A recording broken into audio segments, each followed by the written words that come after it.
안녕하세요.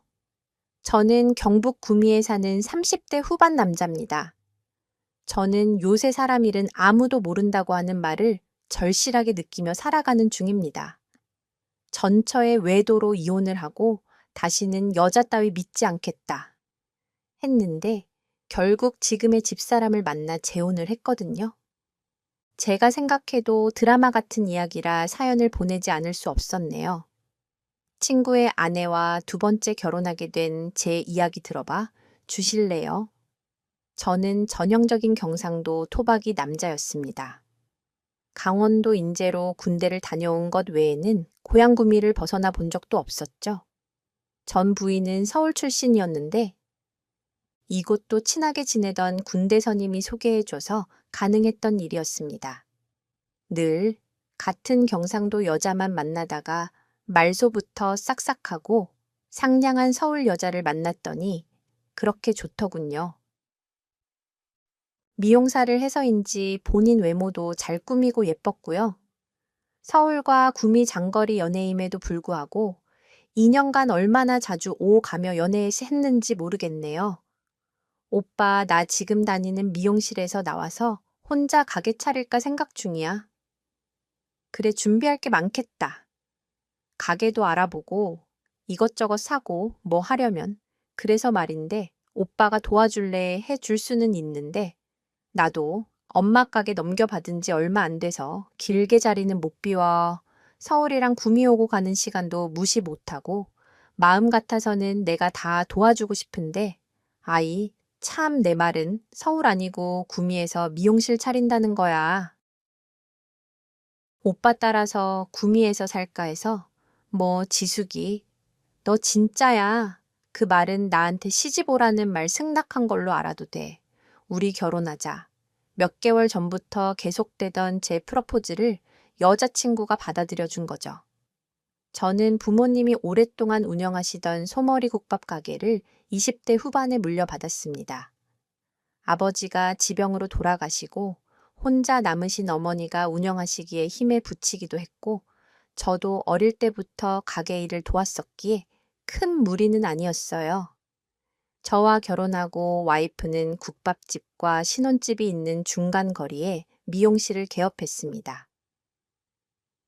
1인 미용실에 동네 아주머니 둘 상대라 노동 강도가 상당했지만 서울에서도 꽤 큰 미용실에서 오래 일한 경험이 있던 와이프는 잘 이겨내고 동네에서 인정받았습니다.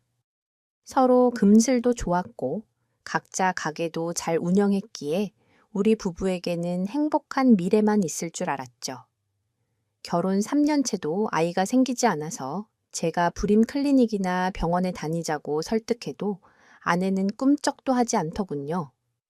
그런데 어느 날 아내가 영양제를 먹는다고 생각했던 약이 피임약이었다는 걸 알게 되었고 아이 문제로 저와 아내는 많은 감정의 골이 생겨버렸습니다. 당신 어떻게 나하고 상의도 없이 피임약을 먹어 내가 얼마나 아이 원하는지 알면서 분명히 결혼하기 전에는 당신도 아이 빨리 갖고 싶다고 했잖아. 가게 개업하고 자리 잡으려는데 아이라도 챙겨봐. 난 감당 안 될 것 같았고 애 낳으면 여자는 몸이 망가져. 나는 그 꼴은 못 볼 것 같아. 어떻게 그게 이유가 돼? 생각이 바뀌었어. 사람이 살다 보면 그럴 수 있잖아. 난 당분간 아이 생각 없으니까 그렇게 알고 있어. 지수가 너 진짜 이렇게 이기적인 사람이었어. 오빠가 애 낳아. 여자인 네가 낳잖아. 내 의견이 더 중요하다고 생각 안 하니 결혼을 하고 살아보니 아내는 자신의 입장을 번복하는 일이 많고 자기 몸 관리에 열과 성을 다하는 여자였습니다. 물론 그 관리 덕분에 미인 아내 얻었다고 어깨는 으쓱했지만 결혼해서 살아가는 데는 외모가 다가 아니더라고요. 잔소리 같아서 말은 안 했지만 집안일도 제가 전적으로 하는 편이었고요. 세월이 많이 흘러서 생각해보면 누구의 잘못이라기보다 서로 가치관이 다른 사람들일 뿐이었는데 그때는 서로가 틀린 것에만 관심이 있었죠. 그 후 3년은 각자 가게 일에 매달려 살았고 속 깊은 대화는커녕 10분 이상 마주보고 이야기한 적도 없었던 것 같네요. 가끔 서로 쉬는 날 집에서 마주치면 아내는 싸우고 싶은지 매번 실은 꼬투리를 잡아 난리도 아니었습니다. 서툰 저는 그걸 받아줄 여력도 없었고요.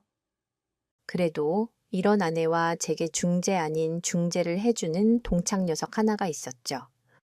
고등학교 때부터 친하게 지낸 친구였는데 보험 영업직을 해서 눈치가 빠르고 센스가 있었습니다. 영업일로 미용실이나 제 국밥집을 자주 오갔고 저희 부부싸움이나 하소연을 들어주기도 했더랬죠. 이현우, 너는 국밥집 한다는 놈이 술도 안 마시냐? 웬 술 나 술 못 마시는 게 한두 해야. 갑자기 자다가 동창 두드리는 소리는 네 마누라는 너가 술 안 마시니까 답답하대. 부부 사이에 뭐가 안 풀리면 술도 한 잔씩 하면서 풀어야지. 그러니까 네가 대화가 안 통한다는 얘기나 듣고 사는 거야. 입맛 술 마셔야 대화가 통해 웃기고 있네. 내 와이프 기준으로 술 마시려면 웬만한 장정은 안 돼. 말도 마. 어제 같이 잠깐 술 마신 거 아직도 해장 안 됐어. 성국이 너도 참 기구한 운명이다. 미용실 가서 우리 마누라랑 술 마시고 국밥집은 와서는 나랑 회장하고 또 뭐냐? 내가 친구 잘 뒀다고 해야 하냐? 네가 친구 잘 뒀다고 해야 하냐? 아, 몰라. 서울에서 이 시골까지 내려와서 사서 고생하는 네 와이프한테 잘하라는 말이야. 왜? 이번에 미용실 손님들이 보험 좀 많이 들었나 보네. 저럴 때만 예리한 녀석 다 필요 없고 난 영업이익에 많이 일조하는 쪽 편들기로 했어. 그렇게 알고 있으라고 이젠 내 친구가 아니라 우리 마누라 친구라고 할 기세다. 어쩌면 지금은 내 와이프 친구에 가깝지 않을까? 영업 관계도 영업의 일부라고 외치며 일을 했고 특히 저희 부부 가게 손님들에게 보험 판매 실적을 올리고 다니는 수완 좋은 친구이기도 했습니다. 성격적으로 재미나고 농담 따먹기를 좋아하는 녀석이라 제 아내와 죽이 잘 맞는 편이었고요. 술을 못하는 저를 빼고 둘이서 가끔 술도 한 잔씩 하더라고요. 친구는 저보다 결혼을 늦게 해서 이제 결혼 3년 차였습니다. 대신 속도 위반으로 결혼을 하는 바람에 벌써 아이가 있었죠. 가끔 저 아내 친구 이렇게 셋이서 자주 밥도 먹고 만나는 일은 많았지만 정작 자기 아내는 약속이나 모임에 절대 데려오지 않았어요. 재수 씨는 잘 있어. 무슨 보물 숨겨놓냐. 식사 자리나 모임이 있으면 같이 외출도 하고 그래. 네가 3살 1살 애들 낳아서 키워봐. 어디 꿈쩍도 할 수 있나.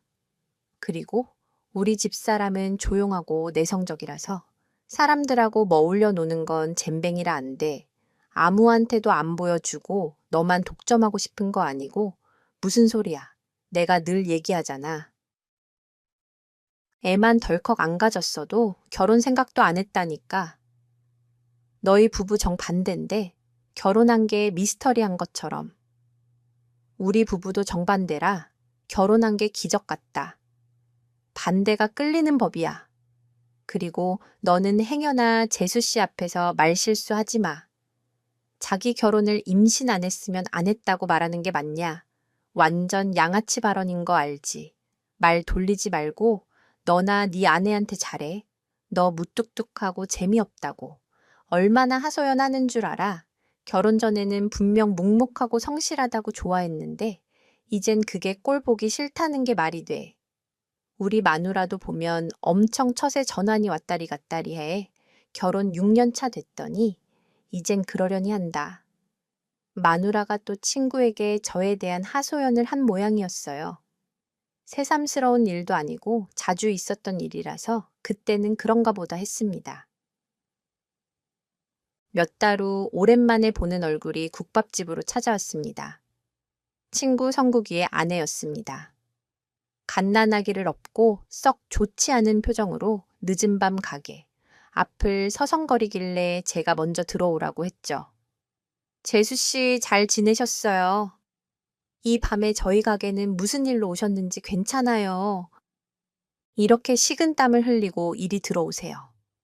안녕하세요. 오랜만에 뵙죠. 영업하시는데 방해가 되면 안 될 텐데 아니에요. 이제 막 정리하려고 했습니다. 무슨 일 있습니까? 몇 번을 망설였는지 모르겠어요. 그런데 도저히 다른 방도가 생각이 안 나서요. 애기 아빠가 3일째 집을 안 들어와요. 전화도 안 받고요. 네, 성국이가요. 어디 간다는 말은 없었고요. 영업일이라는 게 들쭉날쭉해서 평소에도 출퇴근이라는 개념이 없기는 했지만 이렇게 집에 며칠씩 말도 없이 안 들어오는 건 처음이라 도움 청할 데가 없어서 염치불구하고 가게를 찾아왔어요. 잘 오셨어요. 제가 알아볼게요. 울지 마시고요. 별일 없을 겁니다. 워낙 수완 좋고 바쁜 녀석이라 그런 걸 거예요. 걱정 마세요. 왜 그런지 이유 알고 있어요. 말하기 부끄럽지만 남편이 바람이 난 것 같아요. 네, 바람이요. 아니, 이게 무슨 그전에 뭐가 있었나요? 하루 정도 외박하는 일도 잦았고, 옷에 여자 향수나 화장품 묻어오는 게 늘어나더니, 저번에 보니까 메시지로 여보 자기야 하면서 연락이 오더라고요. 채도 여자 물건이 보이고 내색은 안 했는데, 어떻게 해요? 진짜 바람 난감은 어떻게 해야 할지 모르겠어요. 진정하세요. 확실한 물증은 없는 거죠. 일단 제가 좀 알아볼게요. 너무 무서워요. 남편은 한다면 하는 사람이니까. 헤어지자고 하면 어쩌나 하고요. 아직 아이들도 어린데 남편이 바람이 나서 집에 안 들어오는 것 같다며 돌쟁이의 애를 업고 두려움에 떠는 여자를 보니 남일 같지가 않았습니다. 제 아버지가 젊은 시절 그러신 적이 있어서 저희 엄마도 저를 포대기에 업고 쫓으러 다녔다 들었거든요.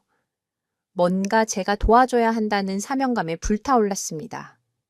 제가 친구를 알고 지낸 지 15년이 넘었는데 난티는 났어도 여자가 있는데 바람이 난 적은 없었거든요. 겹치게 만나지는 않고 차라리 짧게 만나고 환승 이별을 하는 스타일에 가까웠습니다. 며칠 동안 제가 연락을 해도 안 받길래 뭔가 있나 하는 생각이 강하게 들기는 하더군요. 이렇게 연락이 안 된 적은 처음이라 주변 친구들에게 혹시나 하고 물어봤습니다. 성국이 아까도 통화했는데 왜 연락이 안 돼? 며칠 동안이나 연락 안 받는다고?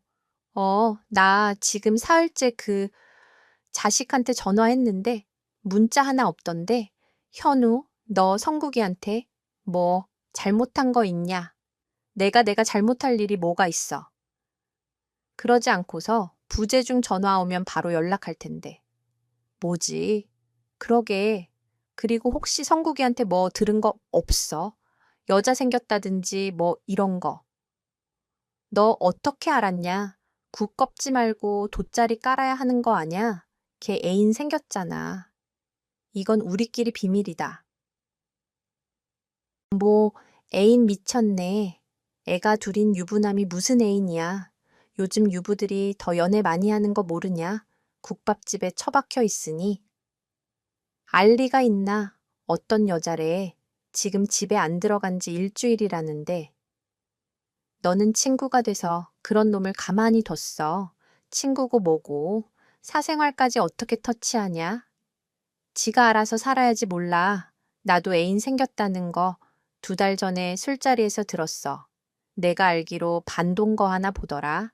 아무리 여자 좋아하고 노는 거 좋아한다고 해도 이 정도로 막 나가는 친구는 아니었는데 사람은 변하나 봅니다. 새로 살림까지 차린 것 같다는 얘기를 듣고 제 뒤통수가 뜨끈해지는 것 같았고요. 이 사실을 친구 아내에게 전하려니 마음이 너무 무겁고 제가 죄를 짓는 기분이었습니다.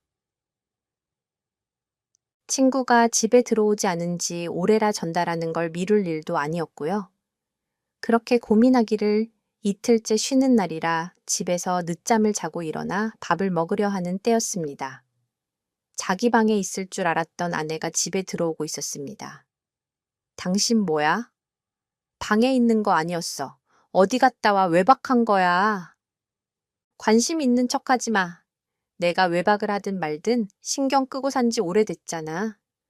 그래도 이건 아니지. 지금이 몇 시인데? 이제 들어와. 당신도 바람났어. 무슨 소리야? 왜 바람이면 이혼해 주게 말도 안 되는 소리 하고 있어. 당신은 그러지 마라. 좀 바람이. 요새 유행이야 뭐야? 그날 늦게 들어오는 아내에게 농담으로 바람났냐고. 뭐라고 했을 때 제가 좀 더 기민하게 눈치를 챘어야 했는데 말이죠. 한 달 뒤 말도 안 되게 아내의 외도 사실을 알게 되었습니다. 두 년 놈들이 연애한다고 난리쳐서 저만 빼고 모든 동네 사람들이 알고 있었거든요. 사장님 어떻게 아실 거예요? 이혼하시는 거죠.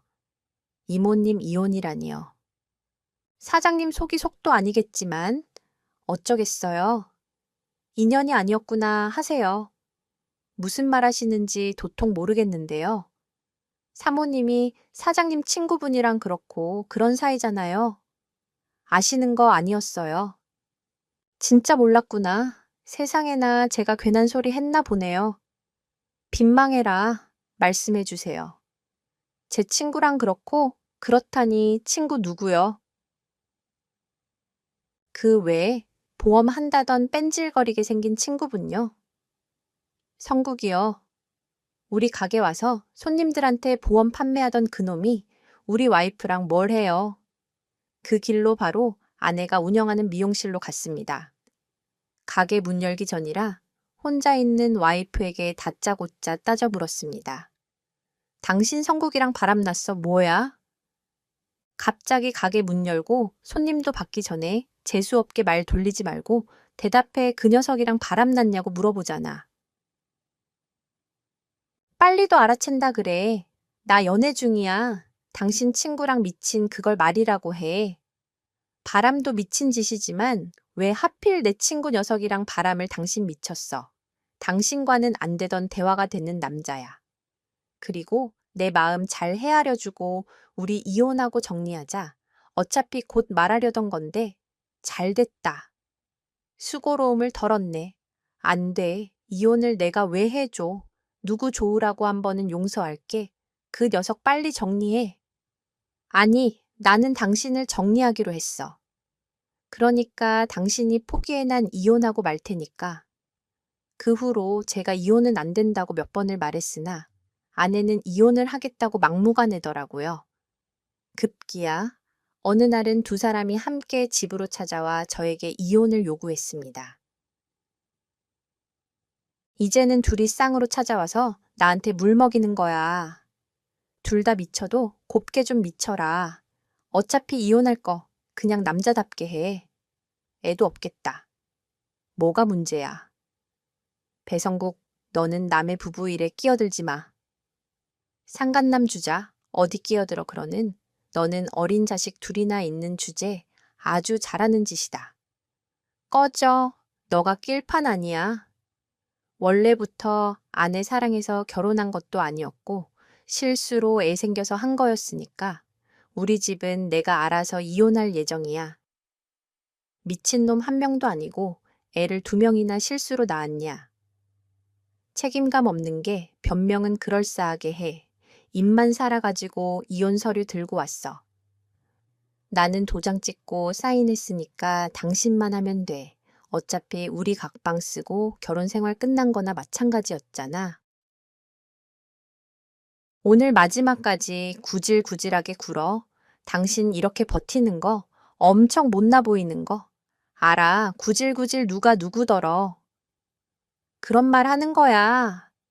유부남 유부녀 둘이 이렇게 온 동네가 알 정도로 애정 행각하고 붙어 다니는 거. 그게 더 못나 보이는 거 아닌가. 세상에 어떻게 되려고 이런 바퀴벌레 같은 것들이 더 당당하게 소리치고 다니는지 모르겠다. 세상 부끄러운 줄 알아. 양심에 털난 것들아. 알았어.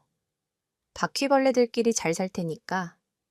이혼해줘. 협이 이혼 좋아하시네.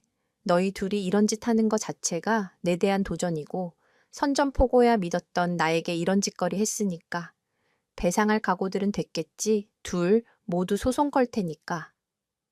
그리하라 내 앞에서 꺼져 마누라는 제가 가게에서 일하는 시간에 몰래 와서 자기 짐을 다 옮겨서 나갔습니다.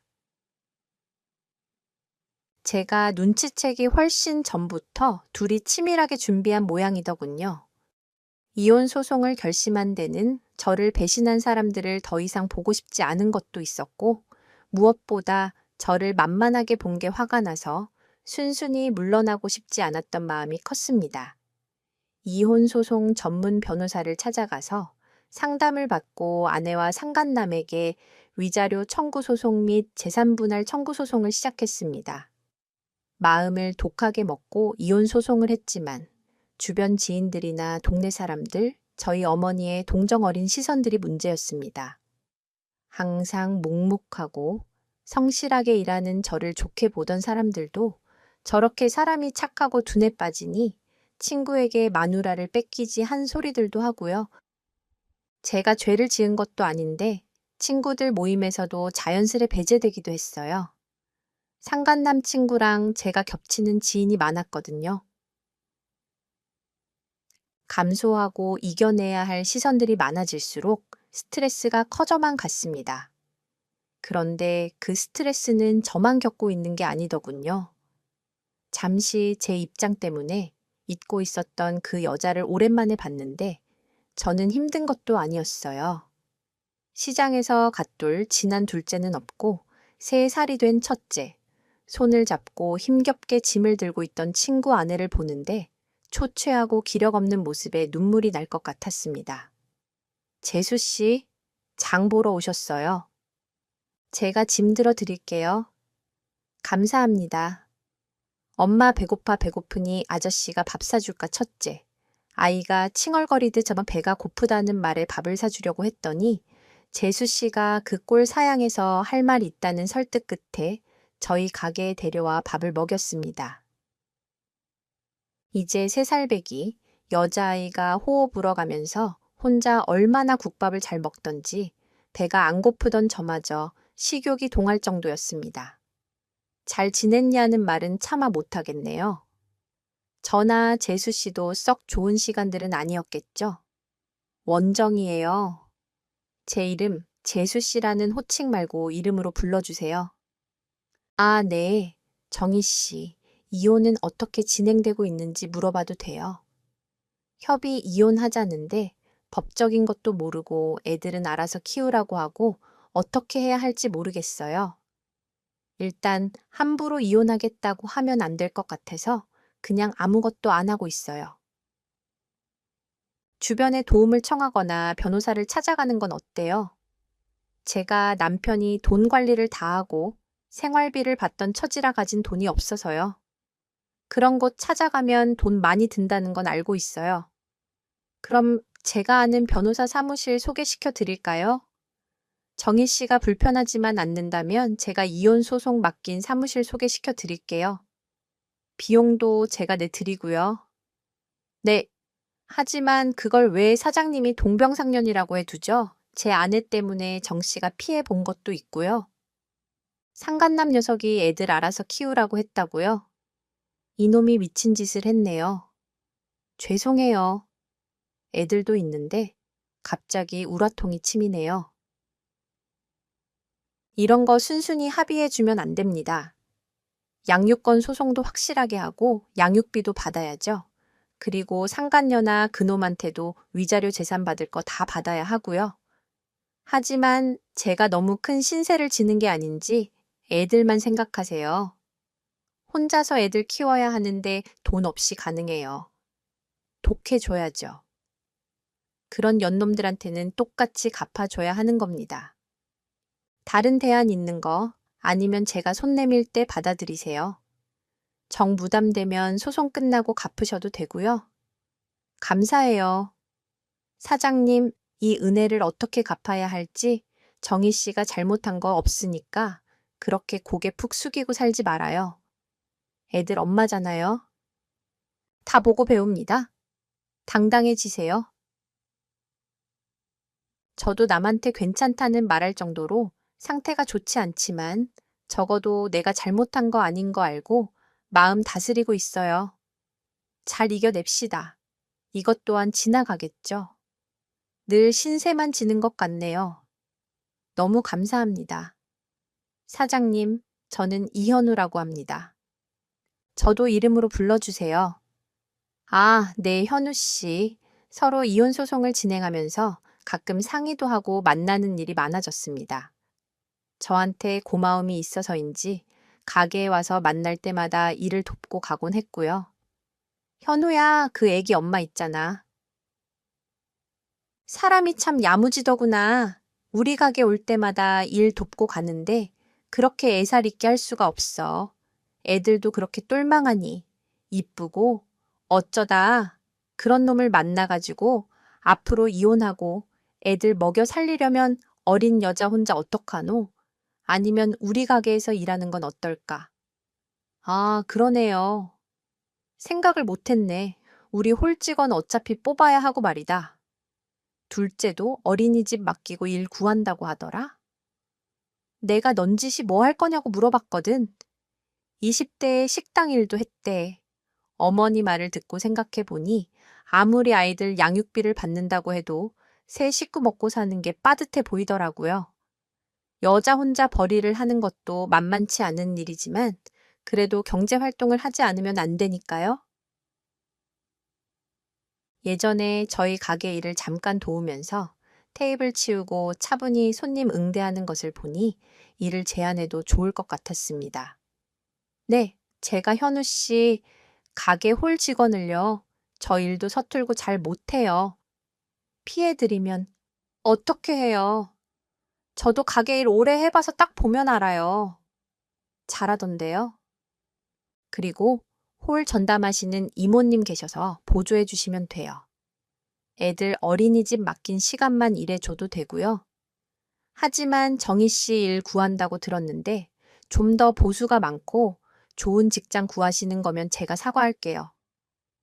그런 거 아니에요. 안 그래도 저같이 경력 단절 여성 누가 써줄까 걱정했거든요. 현우 씨한테 너무 고마워서 그렇죠. 제가 무슨 복인지 모르겠어요. 사실 내가 먼저 생각한 거 아니고 우리 엄마가 정희 씨 추천한 거예요. 네. 아주머니가요. 전에 테이블 정리하고 일하는 거 보시고는 직원으로 채용해 보는 게 어떻겠냐고 말씀해 주셔서 저도 그제야 생각해 본 거고요. 저 그럼 열심히 해볼게요. 아이들 어린이집에 가는 시간 동안 파트타임으로 같이 일을 하게 되었습니다. 가끔 일손이 부족하면 가게에 나와 추가로 도와주기도 했고, 그럴 때는 저희 엄마가 아이 둘을 대신 봐주셨습니다. 그렇게 이혼 소송이 판결 나기까지의 1년 동안을 함께 일하고 가족같이 가까워졌고요. 두 상간남, 상간녀의 불륜에 대한 증거나 정황이 너무나 확실했기에 저도 친구 아내의 소송 모두 승소했습니다. 특히 저는 전처가 미용실을 5호점까지 내고 재산을 많이 불렸기에 억대가 되는 돈을 재산 분할로 받을 수 있었습니다. 인생 어떻게 될지 모르는 거니까 판결을 확실하게 받아두는 게 두루두루 좋기도 했으니 1년이라는 시간이 힘들었지만 후회가 되지는 않았어요. 두 상간남 상간녀 커플은 정식으로 살림을 차리고 곧 결혼한다는 소문이 돌더군요. 사람 보는 눈은 다 똑같았는지 친구들 모임에 와서 자기 이제 결혼한다고 상간남 녀석이 말하고 다닌 모양이었어요. 친구들도 겉으로는 그러냐라고 했지만 제게 와서는 친구 아내랑 바람나서 이혼까지 시키고 다시 결혼한다는 것 자체가 무개념인 것 같다고 다시 봤다고들 말하더라고요. 이제 남들이 뭐라고 하고 다녀도 아무 생각이 들지 않은 경지까지 가서 그러려니 했어요. 저와 친구 아내에게 소송까지 당해서 재산 분할에 위자료까지 주어가면서 맺어진 커플인이 뭘 한다 해도 놀랍지 않았죠. 소송도 마무리되고 반년이 지난 주말 저녁 아이들을 저희 어머니에게 맡기고 정희 씨와 제가 홀 정리를 하고 있을 때였습니다. 어이, 아가씨, 여기 와서 술 좀 채워줘. 손님 이러시면 안 되십니다. 죄송해요.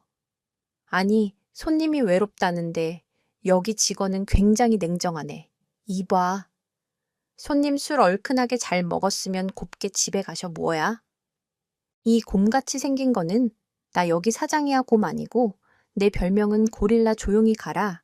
고릴라 화나면 무섭다 이 직원한테 묻고 있는데 넌 뭐야? 너가 여자 남편이라도 돼. 오, 남편이야. 그러니까 아직 기저귀도 안 딴 것 같은 풋내 나는 놈은 꺼져 주시고요. 제가 위협적으로 인상을 쓰며 밀어붙이자 진상 손님은 술에 취해서도 위협을 느꼈는지 엄청 재빠르게 가게를 나갔습니다. 사장님 감사합니다. 다행이다. 혹시 예전에도 일하면서 이런 적 있어요? 예? 한두 번이요. 뭐라고요? 그런데 나한테 말도 안 했다는 겁니까? 그냥 전화번호 달라고. 이렇게 진상 손님 정도는 아니었어요. 전화번호. 암튼 앞으로 이런 일이 있으면 앞으로 나한테 얘기해요. 알았죠? 사랑은 사고처럼 운다고 누군가 얘기했던가요? 남자 손님이 찝쩍대는 모습을 보고 나서 제 마음을 알게 됐습니다. 저도 모르게 그 남자 손님에게 적대감이 강하게 들고 질투하고 있는 제 자신을 깨달은 거죠. 각성이라고 할까요? 마음을 알고 나니 더 이상 속으로만 간직할 수는 없었습니다. 사장님, 저는 아이가 둘이나 있고 배운 것도 가진 것도 없어요. 그런데 어떻게 저를 나는 정희 씨가 늘 현명하고 좋은 여자라고 생각하고 있어요. 친구 아내라고 알고 있을 때도 그놈한테 아까운 사람이라고 생각했어요. 하지만 우리가 이러면 안 되는 거잖아요. 그리고 아주머니나 다른 사람들 눈도 있는데요. 저희 엄마는 오히려 정씨 같은 여자 있으면 재혼하라고 하신 적 있어요. 남들은 뭐가 문제예요? 우리가 좋으면 되지. 우리가 이상한 놈들처럼 불륜도 아니고 하나만 확실하게 말해줘요. 나 남자로 생각 안 해요. 나한테 마음이 하나도 없어요. 그건 아니지만 그래도 그럼 나 좋아해요. 수줍게 끄덕이는 얼굴을 보니 온 세상을 다 가진 것 같은 환희가 차올랐습니다. 서로 마음을 확인했지만 재차 부담스러워하고 아닌 것 같다고 후회하는 것 같았어요. 저희 엄마가 제 마음을 듣고 중간에서 이어주는 역할을 했더니 그제서야 마음을 확 열더라고요. 자기 딴에는 애가 둘 있는 여자를 시어머니 될 사람이 받아들이지 않을 거라는 걱정을 한 모양이었어요. 그 후 저희 둘은 정식으로 교제하게 됐습니다. 나도 이런 예쁜 손주가 있었으면 했단다. 이렇게 한꺼번에 손주가 둘이나 생겼으니 하늘이 내 기도를 들어주신 모양이야. 남들 눈, 뭐가 소용있어. 너희 둘이 행복하게 살면 되지. 이것도 다 하늘의 뜻인가 보다. 너희 둘이 인연이 되려고 돌고 돌아왔을지도 모르고 고마워요. 엄마 덕분에 정희가 마음을 확실하게 결정한 것 같아요. 곧 결혼하자고 말하려고요. 그래, 서로 한 번씩 실수를 했으니 다시 번복하지 말고 노력하며 잘 살아봐. 그런데 엄마 첫인사 왔을 때도 그렇고 정희도 그렇고 둘 다 괜찮았어요. 내가 좋다면 별 말씀을 안 하시네. 어머, 얘 발랑까지 며느리는 나는 싫었어. 네가 좋다는데 어쩌니 정희는 다르지. 누구랑 비교해. 교제한 지 반년 만에 프로포즈를 준비했습니다. 전에 살던 집은 재산 분할하면서 처분한 상태였고 제가 새로 살 집을 보러 간다며 미리 봐둔 아파트로 여자친구를 데리고 갔습니다. 정희야, 이 집 어때? 너무 좋은데요. 방이 4개나 돼요. 화장실도 2개 부엌도 엄청 넓고 현우 씨 이번에 엄청 큰 집으로 이사하네요. 내가 누구랑 같이 살 예정이라서 내 어머님이요. 아니 너랑 우리 아기 새들. 뭐라고요? 거드? 나랑 결혼해줘. 원정이 내가 평생 네 손잡고 같이 고를게. 현우 씨, 나 너무 부족한 사람인데 괜찮겠어요. 세상에 완전한 사람이 어딨어. 부족한 2사람이 만나서 하나로 채워가는 거지. 그러니까 나한테 기회 줄 거지. 그럼요. 기꺼이요. 프러포즈를 하고 얼마 후 기적같이 쌍둥이를 임신하고 있는 것을 알게 되었습니다. 기쁜 소식을 듣고 손자를 갖고 싶었던 엄마는 아들 쌍둥이라는 말에 눈물까지 흘리며 좋아하셨어요. 아이가 넷이라니 키울 걱정이 되는 건 사실이었지만 그보다 아이를 가졌다는 감격이 너무 컸습니다. 전처엔 피임 사건을 떠나서 6년이라는 결혼 생활에서 아이를 가지지 못하자 내심 제가 불임이면 어떻게 하나 걱정이 되기도 했거든요. 살면서 한 번도 찾은 적 없던 신에게 감사를 드리게 될 정도였습니다. 그렇게 기쁨과 축복 속에서 결혼을 준비했습니다. 재혼이기도 했고 아내의 뜻이 있었기에 가까운 가족들만 초대해서 조촐하게 스몰 웨딩으로 하기로 하고요. 결혼 2달 전에 혼인신고를 마치고 아이들과 아내를 새 집으로 이사하게 했습니다. 그런데 결혼식을 한 달 앞둔 어느 날 가게에 상간남 친구가 찾아왔습니다. 그것도 술에 얼큰하게 취한 채로요. 뭐냐, 우리가 여기서 얼굴 맞댈 사이 아닌 것 같은데. 왜? 내가 내 돈 내고 국밥 먹으러 왔는데. 안 돼. 이 가게는 손님도 가려봤나 봐. 인두껍을 쓴 동물 같은 건 안 받아. 여기는 사람 많아서 식사할 수 있어.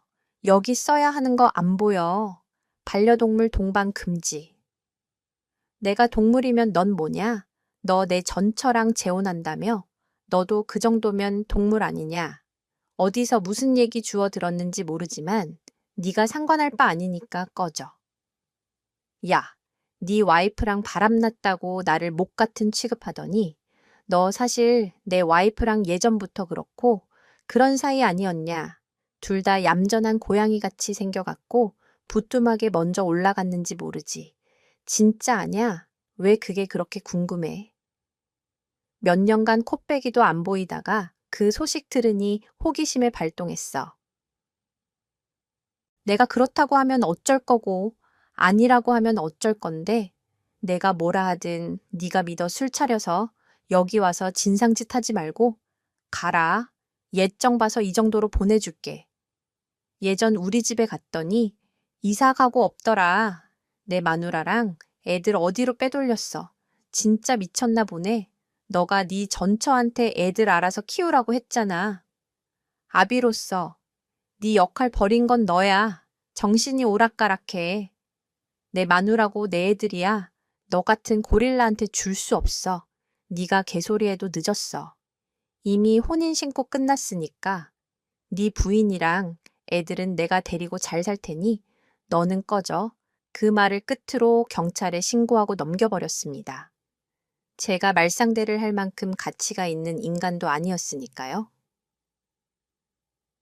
소문이라는 게 발이 달렸는지 제 결혼 소식에 친구들도 놀라기는 매한가지였나 봅니다. 충격받은 녀석들도 있고 진심으로 축하하는 친구들도 있었습니다. 성국이 너랑 너희 무슨 영화 찍냐? 어떻게 서로 와이프를 바꿔서 그렇게 만나냐? 말을 해도 꼭 그렇게 해. 축하한단 말 한마디 해주면 안 되냐? 나는 뒤에서 뒷담화 안 해. 궁금하면 앞에서 물어보지. 너 복수 같은 거는 아니지 미쳤냐? 나를 배성국이랑 같은 선상에 놓지 마라. 하긴 너는 그놈이랑 다르지 축하한다. 그래도 너가 선하게 살아서 잘 풀렸나 보다. 그런데 성국이는 아닌가 봐. 네 전처랑 살림 차려서 동거하다가 1년도 안 돼서 쫓겨났대. 네 대단하신 전처가 젊은 새 애인이 생겼다나 뭐라나. 그래서 옷 트렁크 하나 들고 그 집에서 나와서 요새 고시원 전전하며 산다더라. 네 전처 미용 사업도 썩 잘 되지 않는 모양이고 어쩐지 오랜만에 절친한 친구와 식사를 하다가 전처와 상관한 친구 근황을 들을 수 있었습니다. 저와 지금의 아내에게 고통을 준 사람들이기에 못 산다는 소식을 듣고 기뻐야 하는데 딱히 그런 기분은 들지 않았습니다. 그만큼 제가 지금의 삶에 만족하고 행복했기에 남의 불행에 큰 관심이 가지 않았던 거죠. 지금은 아내와 만나 결혼한 지 3주년을 앞두고 있습니다. 쌍둥이들은 3살이 되니까 남자아이들이라 그런지 엄청난 에너지를 뿜어내네요. 다행히 딸들이 6살, 4살이 되어서 자기 남동생들을 챙겨주고 있어요. 애들끼리 서로 통하고 좋아한다더니 누나들 앞에서는 순한 양이 되는 모양입니다.